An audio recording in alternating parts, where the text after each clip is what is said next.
بسم اللہ الرحمن الرحیم۔ السلام علیکم، ہمارے چینل میں خوش آمدید۔ میں نے گھر سے باہر جیسے ہی قدم رکھا میری شال دروازے میں اٹک گئی تھی۔ میں اسے چھڑانے کی کوشش کرنے لگی مگر وہ شال اس بری طرح سے الجھی تھی کہ جتنا میں اس شال کو چھڑاتی جا رہی تھی وہ اتنی ہی الجھتی جا رہی تھی، اور میرے پاس وقت بہت ہی کم تھا۔ اگر میں یہاں یوں ہی اپنی شال کو چھڑانے میں لگی رہتی تو شاید میری عزت داؤ پر لگ جاتی۔ میں نے ایک ہی جھٹکے میں وہ شال دروازے سے کھینچ کر نکال لی۔ میرے آدھے سے زیادہ شال پھٹ چکی تھی۔ میں جلد از جلد وہاں سے نکلنا چاہتی تھی۔ ابھی میں بھاگتے ہوئے تھوڑا ہی آگے بڑھی تھی کہ ایک پتھر سے ٹکرا گئی۔ میرا پاؤں بری طرح سے مڑ گیا تھا۔ تکلیف کے مارے میری آنکھوں میں آنسو آ گئے تھے، مگر اس وقت میں اپنی تکلیف کو نہیں دیکھ سکتی تھی، کیونکہ اس وقت میری تکلیف سے زیادہ مجھے اپنی عزت بچانی تھی، جو میرے شوہر کے ہاتھوں ہی داؤ پر لگ چکی تھی۔ وہ لوگ کبھی بھی میرے پیچھے آ سکتے تھے، مجھے ہر حال میں ان لوگوں سے بچنا ہی تھا۔ اس لیے درد کی شدت کے باوجود میں اپنی جگہ سے اٹھی اور زخمی پیر کے ساتھ ہی بھاگنے لگی تھی۔ درد کی شدت سے مجھ سے چلا تک نہیں جا رہا تھا۔ میری آنکھوں سے مسلسل آنسو بہہ رہے تھے۔ مجھے سمجھ نہیں آ رہی تھی کہ اس وقت میں اپنے درد کو روں یا پھر اپنی قسمت کو روں۔ میرا دل چاہ رہا تھا کہ میں وہیں بیٹھ کر پھوٹ پھوٹ کر رونے لگوں۔ اس سے زیادہ بے بسی میں نے آج تک محسوس نہیں کی تھی۔ میں وہ گلی پار کر کے سیدھے ہاتھ کی جانب مڑ گئی تھی، کیونکہ میں یہاں سے ہر حال میں دور جانا چاہتی تھی۔ مجھے لگ رہا تھا کہ اگر میں کچھ لمحے اور یہاں رکی تو شاید میری ہمت جواب دے جائے گی، مگر میں بہت اچھی طرح سے جانتی تھی کہ مجھے تھکنا نہیں تھا۔ اگر میں بھی تھک جاتی یا رک جاتی تو میری آنے والی زندگی شاید آج کی زندگی سے بھی بدتر ہوتی۔ جب ہی میں بنا رکے بھاگتی ہی جا رہی تھی، میرے پاؤں سے اب خون رسنے لگا تھا۔ میں جو ہمیشہ سے نازوں میں پلی تھی، آج اپنی حالت دیکھ کر خود پر ترس کھانے کو دل چاہ رہا تھا۔ مجھے آج خود سے جڑے ہر رشتے سے نفرت ہونے لگی تھی، مگر ان رشتوں کے سوا اس ظالم دنیا میں میرا کوئی دوسرا ٹھکانہ نہیں تھا۔ اگر میں واپس لوٹ کر جانا بھی چاہتی تو ان رشتوں کے پاس ہی لوٹ کر جانا تھا، کیونکہ میں بہت اچھے سے جانتی تھی کہ یہ دنیا ظالم بھیڑیوں سے بھری پڑی ہے۔ اکیلی عورت کو دیکھ کر اس پر جھپٹنے میں دیر نہیں لگاتے ہیں۔ بس یہی بات سوچ کر میں دوبارہ سے انہی رشتوں کے پاس جا رہی تھی، ورنہ اب تک ان رشتوں نے جتنا مجھے صبر اور برداشت کرنے کی تلقین کی تھی، آج انہی رشتوں کی وجہ سے مجھے یہ دن دیکھنا پڑ رہا تھا۔ یوں رات کے اندھیرے میں سڑکوں پر ننگے پیر خوار ہونا پڑ رہا تھا، یہاں تک کہ میری شال تک پھٹ چکی تھی۔ میرے بھاگنے کی رفتار کچھ حد تک آہستہ ہو گئی تھی، کیونکہ ننگے پیر مجھ سے سڑک پر بالکل بھی نہیں بھاگا جا رہا تھا۔ یکدم ہی مجھے اپنے پیچھے کئی قدموں کی آہٹ سنائی دی۔ مجھے ایسا لگا کہ کچھ لوگ بھاگتے ہوئے میری جانب آ رہے ہیں۔ میرا دل اچھل کر حلق میں آ گیا اور میں تیزی سے بھاگنے لگی، مگر اب یوں بھاگ کر میں ان لوگوں سے بالکل بھی نہیں بچ سکتی تھی۔ میں جلدی سے اپنے سیدھے ہاتھ کی جانب جاتی ایک اندھیری گلی میں گھس گئی، کیونکہ اس وقت مجھے یہی صحیح لگا کہ اگر مجھے ان لوگوں کی نظروں سے بچنا ہے تو مجھے یہاں ہی پناہ لینی پڑے گی۔ میں جیسے ہی اس گلی کے اندر گئی، میرے پیچھے سے چند آدمی بھاگتے ہوئے وہاں تک آئے اور ارد گرد دیکھنے لگے، جیسے وہ یہ کھوج رہے تھے کہ ابھی تو میں یہاں تھی، یکدم ہی کہاں چلی گئی ہوں۔ اور میں سانس روک کے اندھیرے میں کھڑی ان آدمیوں کو دیکھ رہی تھی، جن کے چہروں سے ہی خباثت ٹپک رہی تھی۔ مجھے ان کی شکلوں سے خوف آنے لگا تھا۔ یہی وہ آدمی تھے جن کے ہتھے اگر میں اس وقت چڑھ جاتی تو شاید وہ میری روح تک کو زخمی کر دیتے۔ یکدم ہی اس اندھیرے میں مجھے اپنے پاؤں پر کچھ رینگتا ہوا محسوس ہوا تھا۔ میں نے اپنے منہ پر ہاتھ رکھ کر اپنی چیخ کو نکلنے سے روکا تھا، ورنہ کچھ بعید نہیں تھی کہ اس وقت میری دل شگاف چیخ نکل جاتی۔ اور وہ لوگ مجھے ڈھونڈتے تھے۔ جو بھی چیز میرے پاؤں پر چل رہی تھی وہ اب اوپر کی جانب بڑھتی جا رہی تھی، اور ڈر کے مارے میرا خون خشک ہوتا جا رہا تھا۔ اس گلی میں اس قدر بدبو تھی کہ مجھے سانس لینا بھی دشوار محسوس ہو رہا تھا۔ ایسا لگ رہا تھا کہ میں کسی زندان میں آ گئی ہوں۔ مجھے کچھ بھی دکھائی نہیں دے رہا تھا۔ وہ آدمی مجھے ڈھونڈنے کے لیے آگے نکل گئے تو میں جلدی سے اس اندھیری گلی سے باہر نکلی اور اپنے کپڑے تیزی سے جھاڑنے لگی۔ میرے کپڑے جھاڑتے ہی ایک بڑا سا کیڑا میرے کپڑوں سے نکل کر بھاگا تھا، مگر شاید اس کیڑے نے مجھے کاٹ لیا تھا، کیونکہ اچانک ہی میرے پاؤں میں شدید جلن محسوس ہونے لگی تھی۔ مگر اس وقت میں نے اس جلن کو بھی نظر انداز کیا اور اپنے گھر جانے والی سڑک پر دوڑنے لگی تھی۔ دوڑتے دوڑتے جانے میری شال بھی کہاں گر گئی تھی، اس بات کا بھی مجھے کوئی ہوش نہیں تھا۔ میں اپنے گھر کے سامنے پہنچی تو یکدم ہی مجھے احساس ہوا کہ جیسے میں محفوظ ہو گئی ہوں۔ میں نے دروازہ بجایا اور دروازہ کھولنے والی ہستی کو دیکھ کر میں خود پر قابو نہ رکھ سکی۔ میں شروع سے ہی دین پر چلنے والی لڑکی تھی۔ میری ماں نے میری تربیت ایسے کی تھی جس کی وجہ سے میں دین کے قریب ہو گئی تھی۔ کیونکہ میری ماں خود بھی ایک دیندار عورت تھی، اسی لیے انہوں نے مجھ میں بھی یہ صفات اور خاصیت ڈالی تھی۔ بہت چھوٹی عمر سے ہی مجھے میری امی نے نماز روزے کا پابند بنا دیا تھا۔ میری ماں نے میری پرورش اکیلے ہی کی تھی، کیونکہ جب میں 10 سال کی تھی میرے ابو کا ایک حادثے میں انتقال ہو گیا تھا۔ جب سے لے کر اب تک میری ماں نے میری پرورش کی تھی۔ اس مشکل وقت میں کسی بھی رشتہ دار نے میری امی کی مدد نہیں کی تھی، بلکہ سب نے ہی ہمیں تنہا چھوڑ دیا تھا۔ یہاں تک کہ کوئی ہمارا حال پوچھنے کی زحمت بھی نہیں کرتا تھا۔ اس لیے میری امی نے مجھے تنہا ہی پروان چڑھایا تھا۔ میری امی ایک پڑھی لکھی خاتون تھیں۔ انہوں نے ابو کے انتقال کے بعد نوکری کر لی تھی، جس سے وہ اپنا اور میرا گزارا بہت اچھے سے کر رہی تھیں۔ جس وقت میری امی کو اپنے اپنوں کی بہت زیادہ ضرورت تھی، ایسے وقت میں کسی نے بھی ان کا ساتھ نہیں دیا تھا۔ ابو کے مرنے کے بعد بھی امی نے ہمت نہ چھوڑی تھی۔ انہوں نے گھر سے باہر نکل کر نوکری کر لی تھی۔ حالانکہ ابو نے اپنی زندگی میں کبھی بھی امی کو باہر خوار نہیں ہونے دیا تھا، مگر جب ابو کا انتقال ہو گیا تھا تو امی کو مجبوراً گھر سے باہر نکلنا ہی پڑا تھا۔ اس پر بھی لوگ انہیں 100 باتیں سناتے تھے، جبکہ امی کسی کے بھی سامنے ہاتھ نہیں پھیلاتی تھیں۔ اس پر بھی لوگ انہیں کئی باتیں سناتے اور کہتے کہ شوہر کے مرنے کے بعد گھر سے نکلنے کا بہانہ چاہیے، جب ہی نوکری کر رہی ہے۔ مگر یہ بات کوئی نہیں جانتا تھا کہ ہم لوگ ابو کے مرنے کے بعد گزارا کیسے کر رہے ہیں، بلکہ یہ بات تو کوئی جاننا اور سمجھنا ہی نہیں چاہتا تھا۔ سبھی اپنی زندگیوں میں مگن تھے، مگر دوسروں پر کیچڑ اچھالنے کی فرصت سبھی کو مل جاتی تھی۔ میری امی اکثر لوگوں کی باتوں پر بہت زیادہ روتی تھیں، کیونکہ لوگوں کی باتیں بہت چپتی ہوئی ہوتی تھیں۔ سبھی لوگ سیدھا ایک بیوہ کے کردار پر وار کرتے تھے، کوئی بھی ہماری مشکلوں کو کم کرنے کی کوشش نہیں کرتا تھا، سب ہی ہماری مشکلوں کو مزید بڑھاتے تھے۔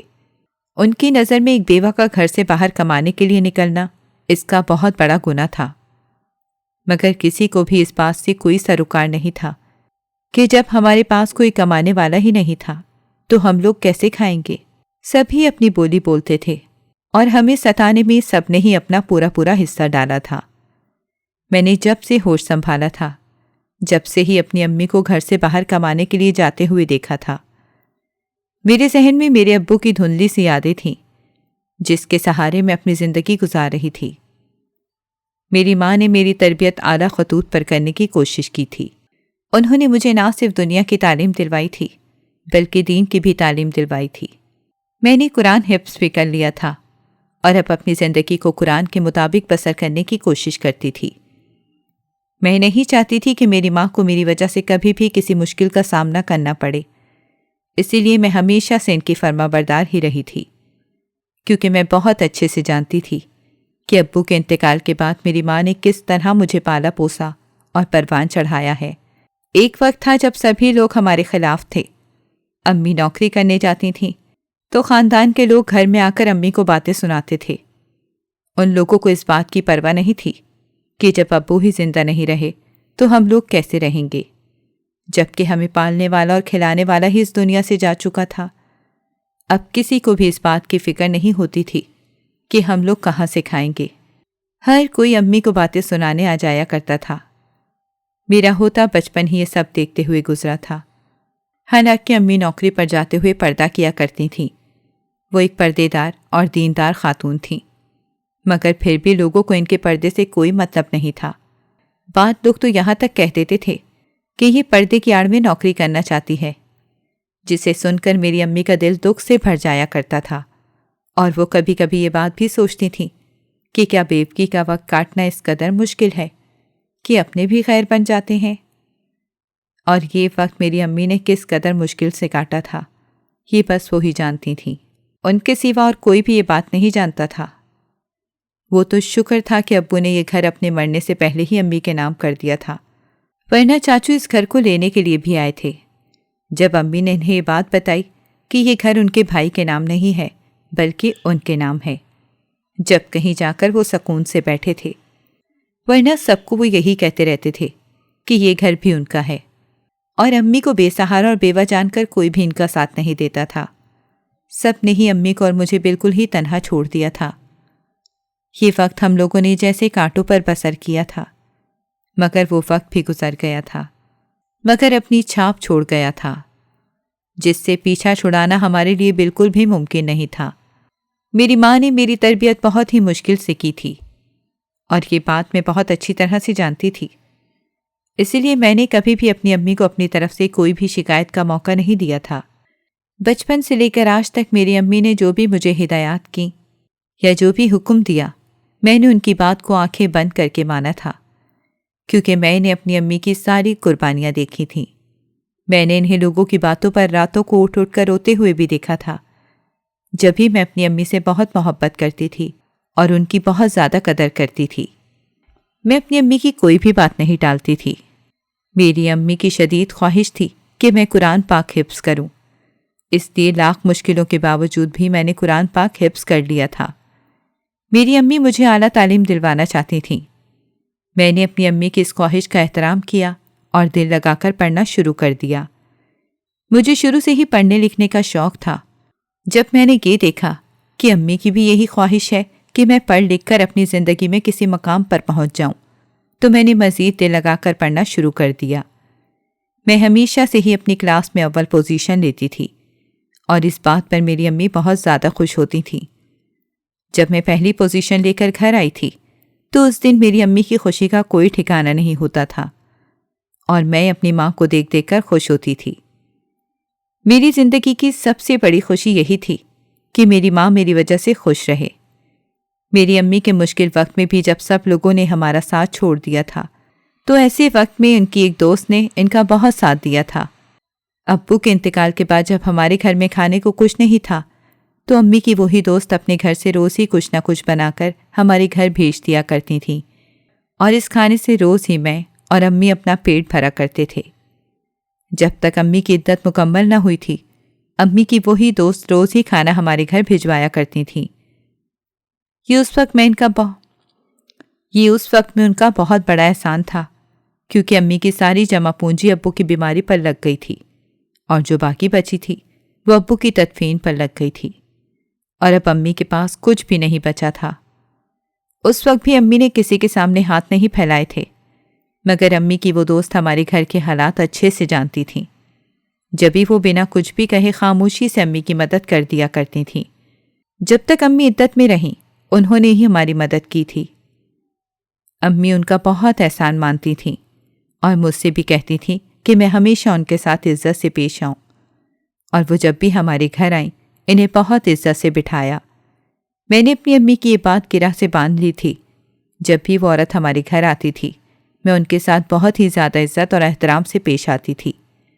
وہ بھی مجھ سے بہت پیار کرتی تھیں، اور جب بھی وہ ہمارے گھر آتی تھیں میرے لیے کچھ نہ کچھ لازمی لاتی تھیں، اور میں ان کی اس بات سے بہت ہی زیادہ خوش ہوا کرتی تھی، کیونکہ اب میرے لیے کچھ بھی لانے والا اس دنیا میں نہیں رہا تھا۔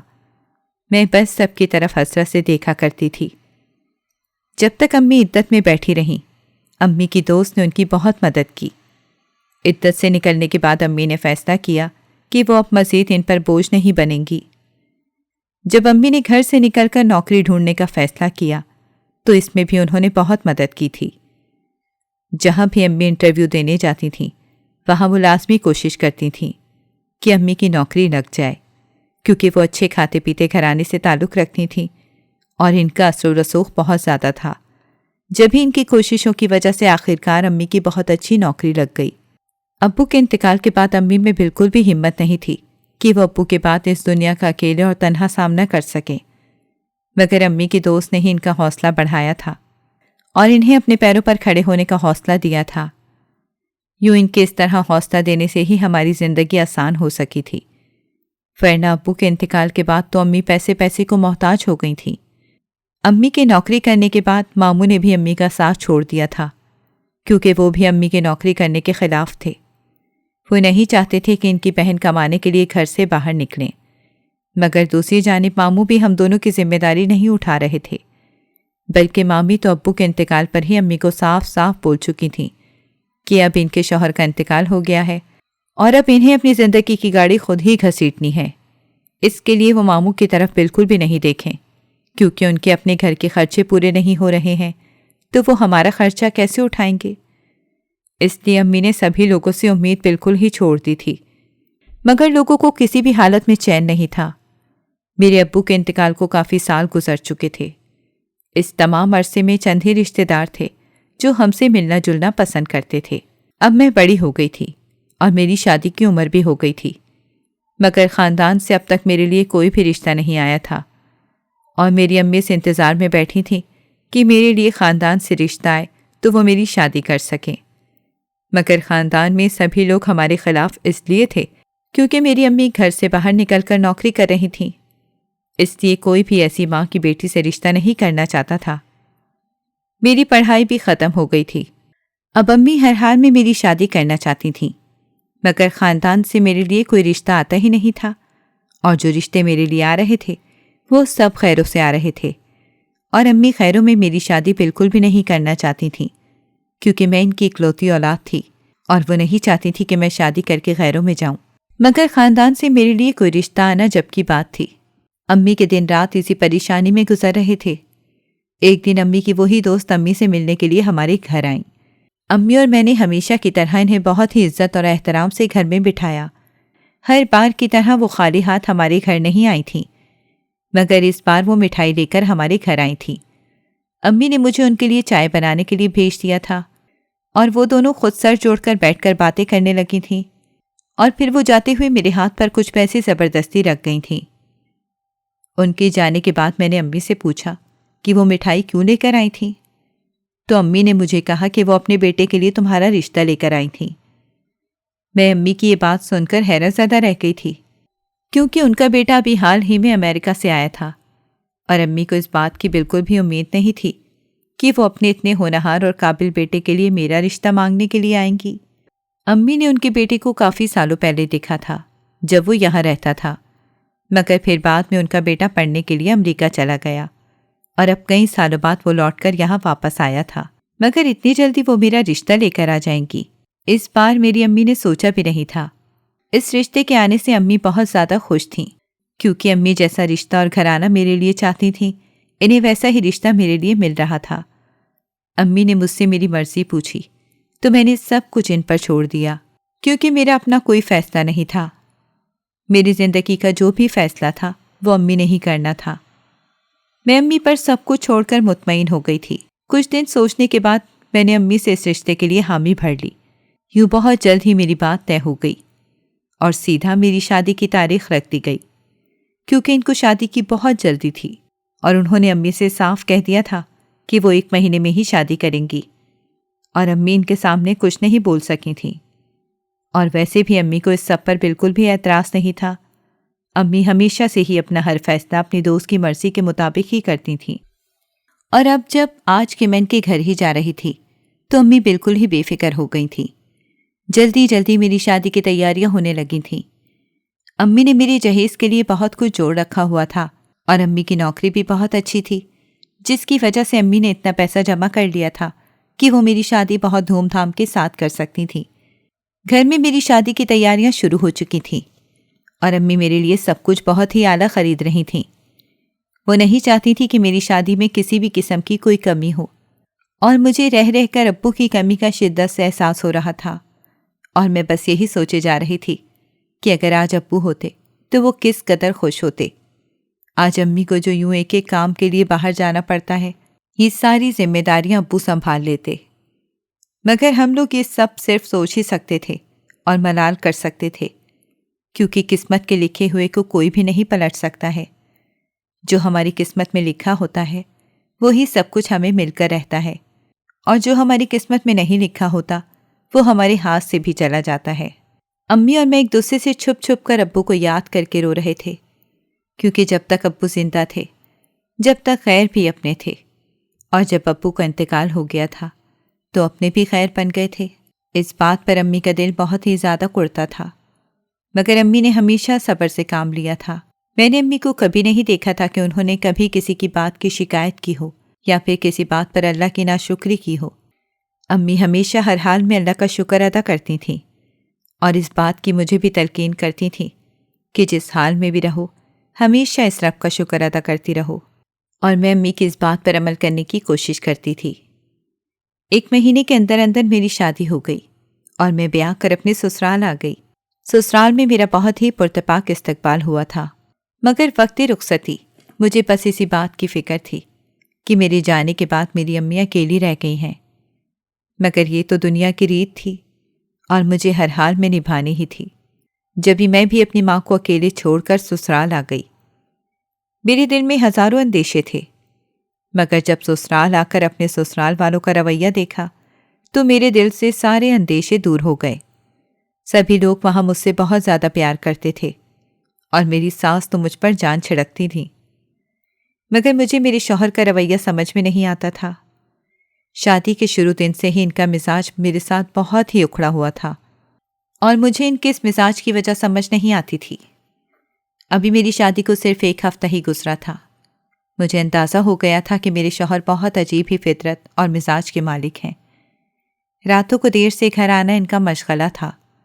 مجھے لگا کہ شاید یہ امریکہ میں رک کر آئے ہیں، جب ہی ایسے ہیں، کیونکہ یہاں کے اور وہاں کے ماحول میں زمین آسمان کا فرق ہے۔ اتنے سالوں تک گھر سے دور رہنا بالکل بھی آسان نہیں ہوتا ہے۔ میں ابھی انہیں کچھ وقت دینا چاہتی تھی، ان کے سر پر سوار نہیں ہونا چاہتی تھی، جب ہی انہیں کچھ وقت دے رہی تھی، مگر ان کا رویہ میرے ساتھ پہلے دن جیسا ہی تھا۔ ابھی میری شادی کو بس 1 ہی ہفتہ گزرا تھا کہ آج بھی کافی رات ہو گئی تھی اور میرے شوہر اب تک گھر نہیں آئے تھے۔ میں ان کا انتظار کرتے کرتے سو جایا کرتی تھی، کیونکہ مجھے اتنی دیر رات تک جاگنے کی عادت نہیں تھی، مگر آج میں اپنی اس عادت کے خلاف جاگ کر ان کا انتظار کر رہی تھی۔ مگر رات کے 2 بج چکے تھے اور میرے شوہر اب تک گھر واپس نہیں آئے تھے۔ مجھے حیرت ہوئی کہ کیا میرے شوہر روز رات کو اتنی دیر سے ہی گھر واپس آتے ہیں؟ دیکھتے ہی دیکھتے گھڑی کی سوئیاں 3 کا ہندسہ بھی پار کر گئی تھیں۔ مجھے اب شدید نیند آنے لگی تھی، مجھ سے بالکل بھی جاگا نہیں جا رہا تھا۔ نیند کے مارے میری آنکھیں بھاری ہونے لگی تھیں۔ اسی اثنا میں مجھے دروازہ کھولنے کی آواز سنائی دی۔ میں سمجھ گئی تھی کہ میرے شوہر گھر آ گئے ہیں۔ میں دروازے کی جانب دیکھنے لگی۔ میرے شوہر کمرے کا دروازہ کھول کر اندر داخل ہوئے تھے تو انہیں دیکھ کر میرے پیروں تلے زمین نکل گئی اور مجھے لگا کہ جیسے مجھ پر آسمان ٹوٹ پڑا ہو۔ میرے شوہر اپنے پیروں پر ٹھیک سے کھڑے بھی نہیں ہو پا رہے تھے۔ وہ لڑکھڑاتے ہوئے کمرے کے اندر آ گئے۔ میں پھٹی پھٹی نظروں سے بس انہی کی طرف دیکھے جا رہی تھی۔ مجھے یقین نہیں آ رہا تھا کہ جو کچھ میں دیکھ رہی ہوں وہ سچ ہے یا ایک بھیانک خواب ہے۔ اگر یہ خواب تھا تو اس کی تعبیر بہت بری ہونے والی تھی، اور اگر یہ بات سچ تھی تو میری زندگی برباد ہونے والی تھی، کیونکہ میرے شوہر شراب کے نشے میں دھت گھر آئے تھے۔ ان کی آنکھیں سرخ ہو رہی تھیں۔ میرا دل کسی چڑیا کی مانند پھڑ پھڑا رہا تھا۔ میں اپنے قدم پیچھے کی جانب لے رہی تھی، کیونکہ اپنے شوہر کی جانب دیکھ کر بھی مجھے ڈر سا محسوس ہو رہا تھا۔ یکدم ہی پلنگ کے کونے سے میرے شوہر ٹکرا کر گرتے گرتے بچے تھے۔ میں غیر ارادہ طور پر انہیں سنبھالنے کے لیے آگے بڑھی تھی۔ انہوں نے میرا ہاتھ اپنی جانب بڑھتا دیکھ کر بری طرح سے جھٹک دیا تھا۔ ان کا یہ جھٹکنا اتنا تیز تھا کہ مجھے اپنے ہاتھ میں درد کی ایک تیز لہر سی اٹھتی ہوئی محسوس ہوئی اور میری آنکھوں میں آنسو آ گئے۔ میرے شوہر وہیں پلنگ پر گرے اور ہوش و خرد سے بیگانہ ہو گئے، اور میں جانے کتنی ہی دیر کھڑی بے بسی سے انہیں دیکھتی رہی۔ مجھے سمجھ نہیں آ رہا تھا کہ میں اپنی قسمت پر کس طرح سے ماتم کروں۔ میرا شوہر ایک شرابی تھا، اور اس بات کا اندازہ مجھے شادی کے 1 ہفتے بعد ہو رہا تھا۔ مجھے خود پر حیرت سے زیادہ افسوس ہوا کہ میں شادی سے لے کر اب تک خواب و غفلت کی نیند سو رہی تھی، اور مجھے علم ہی نہیں ہو سکا تھا کہ ایک شرابی کو میرا شوہر بنا دیا گیا تھا، جس چیز کو کہتے اللہ نے سب سے زیادہ حرام قرار دیا تھا، اسے ہی میرا شوہر پی کر سو رہا تھا۔ اس رات میں اس قدر روئی کہ مجھے لگا کہ میرا سارا دکھ درد آنسوؤں میں بہہ جائے گا، مگر میرا درد اپنی جگہ قائم رہا۔ میں نے صبح ہوتے ہی اپنی امی سے بات کرنے کا فیصلہ کیا تھا۔ وہ پوری رات میں نے آنکھوں میں کاٹی تھی۔ صبح ہوتے ہی میں نے اپنی امی کو فون کر کے رات کا سارا قصہ بتایا تو میری امی کے قدموں تلے بھی زمین نکل گئی اور انہیں میری بات پر یقین نہیں آیا۔ میں امی کو یہ بات بتاتے ہوئے بری طرح سے رو رہی تھی۔ امی نے میری ساس سے یہ بات کی تو میری ساس تو جیسے اس معاملے میں بالکل چپ تھیں اور امی سے کہہ رہی تھیں کہ وقت کے ساتھ ساتھ ان کا بیٹا سنبھل جائے گا، باہر رہ کر تھوڑا بہت بگڑ گیا ہے، مگر اسے گھر سے پیار اور توجہ ملے گی تو جلد ہی سنبھل جائے گا اور یہ سب کچھ چھوڑ دے گا۔ میری ساس نے تو یہ کہہ کر اپنا دامن چھڑا لیا تھا، مگر اب ساری زندگی مجھے ہی اپنے شوہر کو بھگتنا تھا۔ میری امی نے بھی مجھے ایک بار پھر صبر کی تلقین کی تھی اور میں بس صبر کے گھونٹ بھر کر رہ گئی۔ جیسے جیسے دن گزرتے جا رہے تھے مجھے بہت اچھی طرح سے اندازہ ہوتا جا رہا تھا کہ میرا شوہر نہ صرف نشہ کرتا ہے بلکہ جواری بھی ہے۔ وہ آئے دن لاکھوں روپے اپنے جوئے کی نظر کر کے آ جاتا تھا اور پھر اس بات پر میرے شوہر اور میری ساس کی لڑائی ہوتی تھی۔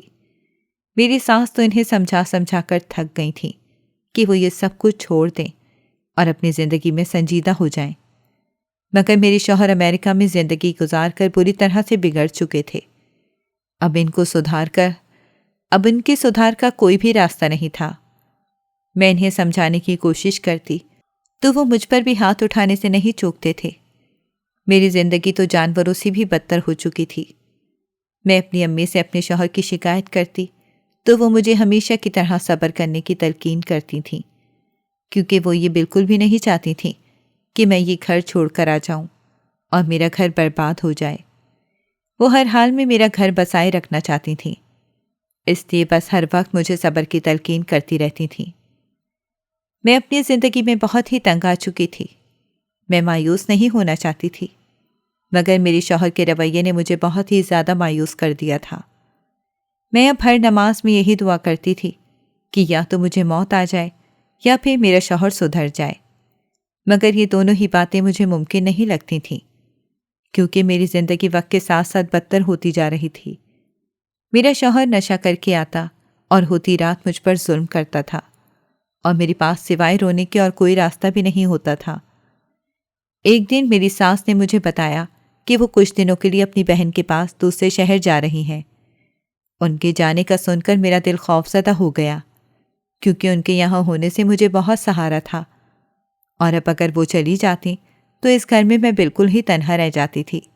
جب ہی میں نہیں چاہتی تھی کہ میری ساس مجھے اکیلے چھوڑ کر جائیں، مگر ان کی بہن کی طبیعت بہت زیادہ خراب تھی، جب ہی ان کا جانا بھی ضروری تھا۔ اس لیے انہیں زیادہ روکنا مجھے مناسب نہیں لگا اور میں نے انہیں جانے دیا۔ ان کے جانے کے بعد میں بالکل تنہا رہ گئی تھی۔ میرے شوہر کا بھی وہی طریقہ تھا، روز رات کو شراب پی کر گھر آتے اور ذرا ذرا سی بات پر مجھ پر ہاتھ اٹھاتے تھے۔ اب تو میں انہیں سمجھا کر تھک چکی تھی، مگر ان پر میری کسی بھی بات کا کوئی اثر نہیں ہوتا تھا۔ میرے شوہر میرے معاملے میں بالکل ہی بے حس تھے۔ ابھی میری شادی کو بس چند مہینے ہی گزرے تھے اور میری زندگی جہنم بن گئی تھی۔ میں ہر وقت اپنی قسمت کو روتی رہتی تھی، مگر پھر بھی میرے دل کو صبر نہیں آتا تھا۔ ایک دن میرے شوہر مغرب کے وقت ہی گھر آ گئے تھے۔ میں اس وقت مغرب کی نماز پڑھ کر فارغ ہی ہوئی تھی۔ میں نے اپنے شوہر کو نماز پڑھنے کو کہا۔ میرے منہ سے نماز کا سن کر وہ کچھ دیر تو خاموشی سے مجھے دیکھتے رہے، پھر جانے ان کے دل میں کیا سمائی، خاموشی سے جا کر وضو کر کے آ گئے۔ مجھے اس وقت بے انتہا خوشی ہوئی کہ میرے کہنے پر کم از کم میرے شوہر نے نماز تو پڑھی ہے۔ جب وہ نماز پڑھ کر فارغ ہوئے تو میں نے ان سے کہا کہ آپ شراب پینا چھوڑ کیوں نہیں دیتے ہیں؟ میں اس وقت اس خوش فہمی میں تھی کہ اگر اس وقت انہوں نے میری ایک بات مانی ہے تو شاید وہ میری ساری باتیں مان لیں گے، مگر اگلے ہی پل ایک سناٹے دار تھپڑ میرے چہرے پر پڑا اور مجھے میری اوقات یاد دلا گیا۔ میں اپنے چہرے پر ہاتھ رکھے آنکھوں میں آنسو بھر کر انہیں دیکھ رہی تھی۔ انہوں نے مجھ سے کہا کہ تمہیں میرے معاملے میں بولنے کی کوئی ضرورت نہیں ہے، بیوی ہو تو بیوی بن کر رہو، زیادہ میری ماں نہیں بنو۔ وہ یکدم ہی اس قدر غصے میں آ گئے تھے جیسے میں نے انہیں شراب اور جوا چھوڑنے کا نہیں بلکہ یہ دنیا چھوڑ دینے کا کہہ دیا ہو۔ میں سمجھ گئی تھی کہ یہ انسان کبھی بھی نہیں سدھر سکتا، مگر میری ماں کو یقین تھا کہ میں اپنے صبر اور استقامت سے اپنے شوہر کو سدھار لوں گی۔ میری ماں کی اپنی ساری زندگی بہت ہی صبر سے گزاری تھی اور وہی صبر کرنے کی مجھ سے بھی توقع رکھتی تھیں، مگر وہ نہیں جانتی تھیں کہ ایک شرابی اور جواری کے ساتھ ایک عورت کس قدر اذیت میں گزارا کر سکتی ہے۔ یہ بس وہی عورت جانتی ہے۔ میں بھی ابھی تک صبر کرتی آ رہی تھی، مگر اب میرا صبر جواب دے گیا تھا۔ میں نے سوچ لیا تھا کہ میں اب اس انسان کے ساتھ مزید نہیں رہوں گی۔ میرا شوہر مجھے اسی بات پر بری طرح مار رہا تھا اور میں خاموشی سے اس کی مار کھا رہی تھی۔ اگر میں اپنے بچاؤ کی کوشش کرتی تو اسے اور بھی زیادہ غصہ آ جاتا اور وہ مجھے بری طرح سے زود و کوب کرتا تھا۔ اسی لیے میں اس کے سامنے اپنے بچاؤ کی بھی کوشش نہیں کرتی تھی اور خاموشی سے اس کی مار کھاتی رہتی تھی۔ جب وہ مجھے اچھی طرح سے مار کر تھک گیا تو گھر سے باہر چلا گیا۔ ویسے بھی اس کے نشے میں دھوت ہونے کا وقت ہو گیا تھا۔ آج اس نے مجھے اتنا مارا تھا کہ میں اپنی جگہ سے ہل بھی نہیں پا رہی تھی۔ آج میرا جسم ہی نہیں بلکہ میری روح بھی زخمی ہو گئی تھی۔ آج مجھے اچھی طرح سے سمجھ آ گیا تھا کہ میں اس انسان کو کبھی نہیں سدھار سکتی ہوں۔ میں کافی دیر تک اپنی جگہ بے سود پڑی رہی تھی۔ جانے کتنے گھنٹے گزر چکے تھے، مجھے وقت کا کچھ اندازہ نہیں ہو سکا تھا۔ میں بس فرش پر اوندھے منہ لیٹی ہوئی تھی اور میری آنکھوں سے آنسو نکل کر فرش پر بہہ رہے تھے۔ جانے کتنی ہی ساعتیں گزر چکی تھیں۔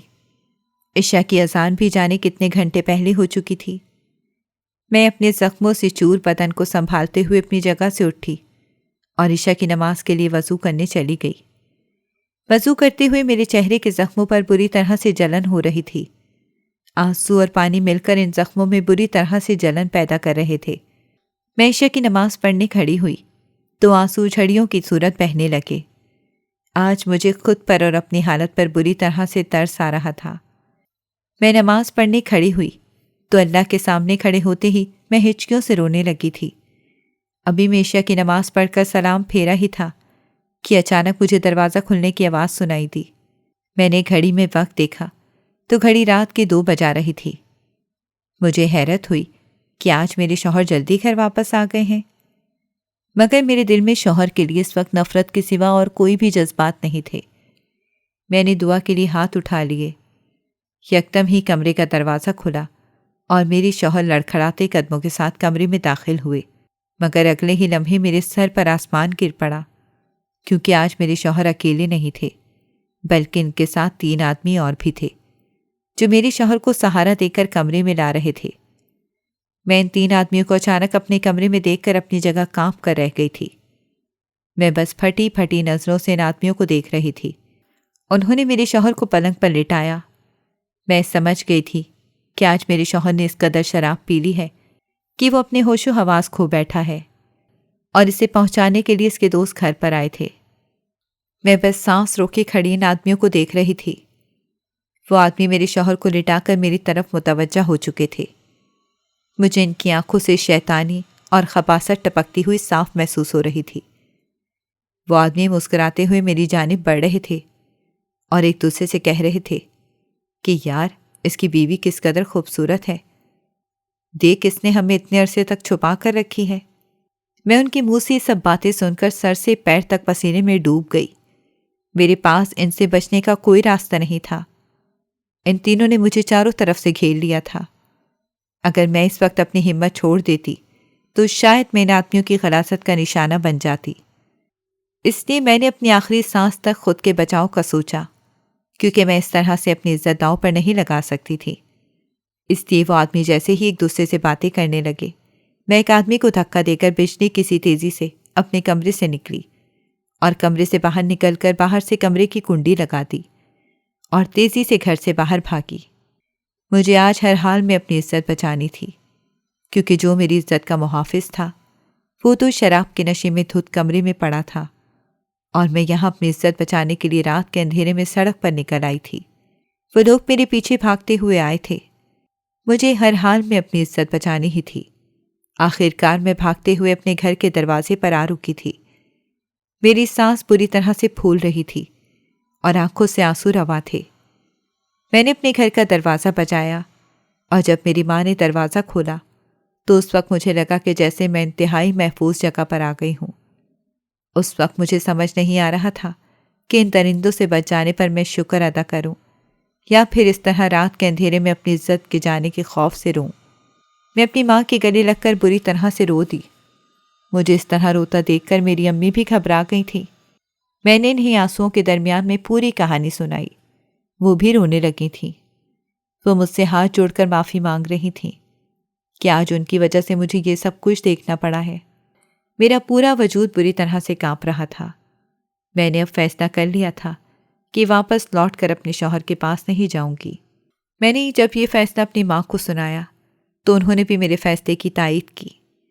وہ بھی مجھے ایک ایسے آدمی کے حوالے ہرگز نہیں کرنا چاہتی تھیں جس کے ساتھ ہوتے ہوئے میری عزت بالکل بھی محفوظ نہیں تھی۔ میری شوہر نے مجھ سے بہت معافی مانگی مگر میں نے اس کے ساتھ جانے سے انکار کر دیا کیونکہ وہ اپنی شراب کی لت کو کسی بھی حالت میں نہیں چھوڑ سکتا تھا اور میں ایسے آدمی کے ہاتھوں اپنی زندگی کو نہیں سونپ سکتی تھی۔ اس لیے میں نے اپنے شوہر سے طلاق لے لی اور اپنی زندگی کو دین کے کاموں میں وقف کر دیا۔ آج میری زندگی میں سکون ہے۔ میری امی مجھ پر دوسری شادی کرنے پر زور دیتی ہیں مگر میں جب بھی وہ رات یاد کرتی ہوں جب میں ان آدمیوں سے اپنی عزت بچا کر بھاگ رہی تھی تو میری روح تک کانپ کر رہ جاتی ہے۔ میرا مرد ذات سے اعتبار اٹھ گیا ہے۔ آج میں یتیم بچوں کی کفالت کرتی ہوں اور اس کام میں مجھے بہت سکون ملتا ہے۔ ناظرین، اگر آپ کو ہماری کہانی اچھی لگی ہے تو ویڈیو کو لائک کریں، شیئر کریں اور ہمارے چینل کو سبسکرائب کریں۔ اگلی ویڈیو تک اجازت دیں۔ اللہ حافظ۔